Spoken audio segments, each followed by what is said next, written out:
Hey guys, it's Tara. Today I'm going to talk to you about how I plan in my day designer and my bullet journal. So I use both the bullet journaling system and the day designer system to really up the organization and efficiency of my life. I have a lot going on and I also am a compulsive list maker. So I really need both in order to feel like I'm on top of things and just to keep my anxiety level down. So really quickly, I'm just gonna go over all of the different things that I use my bullet journal for. I, of course, make all of my lists, work lists, home lists, things I need to buy, things I need to do, things I wanna read. Absolutely any kind of list that I have in my head goes into my bullet journal. But then I also use it to track my expenses every week and for the overall month, to track how much I'm saving for certain things, and also to take notes for anything. So I take my bullet journal to meetings. I have it sitting next to my computer when I'm surfing the web or when I'm working on something. I typically write my outlines for the things that I write in here as well. So it has become an all-encompassing tool for me. And then, of course, my day designer is my daily to-do lists, my schedule, my workouts is where I track that, my meals, my months, all of those nitty-gritty details go into my day designer. I have a very clear system on how I make these two work together, so I'm gonna go over that with you. Step one is I take my bullet journal and I make a brain dump, which essentially means I write down absolutely anything under the sun that I need to do, research, think of, anything. So it's called a brain dump because it encompasses all of it, and all of it goes in there. And then from my brain dump, I prioritize. So that means that I'm gonna put a little star or highlight or underline whatever's the most important task or the most important things. And I don't do this extensively, it's just a really quick, hey, this is important too, and then I push it to the side. Then I go on to create my weekly lists, and I basically separate these into my work page and my personal life page.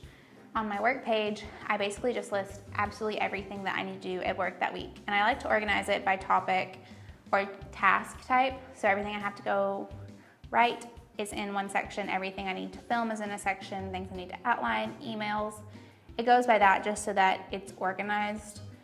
And I also try to do the things that need to be done first in each section at the top. And then in my personal life is where I put absolutely everything else. And I organize these by if it's a chore, if it's about my dog, if it's related to money, if it's social, anything like that.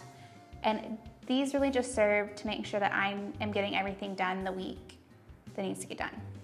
Because my day designer is a daily planner, I found that I can kind of lose track of things as the week goes on, and I didn't want to do that anymore. And this serves to remedy that. Once the bullet journal is done, I move on to my day designer.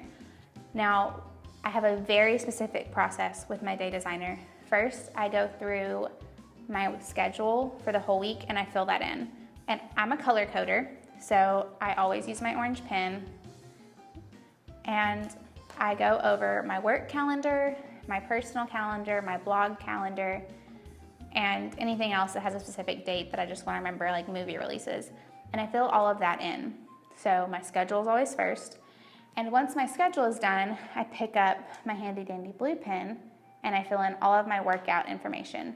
So then I move on to my lists and I open up my bullet journal with the weekly spread and I go through those important tasks that I starred or highlighted or whatever, and I assign those to a specific day that those have to be done. Typically they go on Monday because Monday's the first day of the week, and I feel if I get the biggest things done, my week goes smoother. And I always go through the work stuff first, and that's because I spend the most amount of my time at work during the weekdays, so I wanna make sure I get those done. And work is always in pink, and that's because my editor Elise loves the color pink. So all of the pink tasks go at the very top of my to-do list, and then I go to the bottom of my to-do list, like the very bottom, and I go through my personal tasks that I wanna do. So if I need to make a dentist appointment, or if I need to do my laundry or whatever, that goes at the bottom of my to-do list. And typically that ends up being about 3 or 4 things that day. And then I'm left with a blank space between the pink and the green. And I really like having this because it gives me a little bit of wiggle room, because every single day I'm gonna have to add things that I didn't think of. And if I fill up every single slot, then I don't have any room. Now, since I use the day designer, I do have a top 3 above my schedule. I typically leave this blank when I'm planning out my week, and that's because I like to save those top 3 boxes for things that make me really happy. Okay, so there are also a few more things that I put in my to-do list. In purple, I always write the social media stuff I need to do. So if I need to post on LinkedIn or on Facebook, if I need to post on Instagram or do an Instagram story, those are all written in purple, and they always follow the pink tasks because typically social media for me is related to work.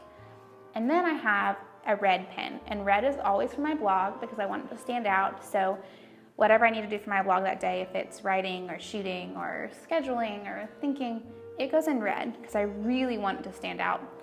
But I don't really have a specific place for that. It kind of gets moved around just depending on if I have something to do for it that day. But normally it goes at the very top of the list. And that is all that I do to set up my day designer and my bullet journal for the week. Of course, as the week goes on, things come up, things get changed. And for that, I always have whiteout because I don't think I could live without it. For more information on how I use Day Designer, there are a ton of articles up there on Earn Spend Live for you to check out. And as always, subscribe to our YouTube channel.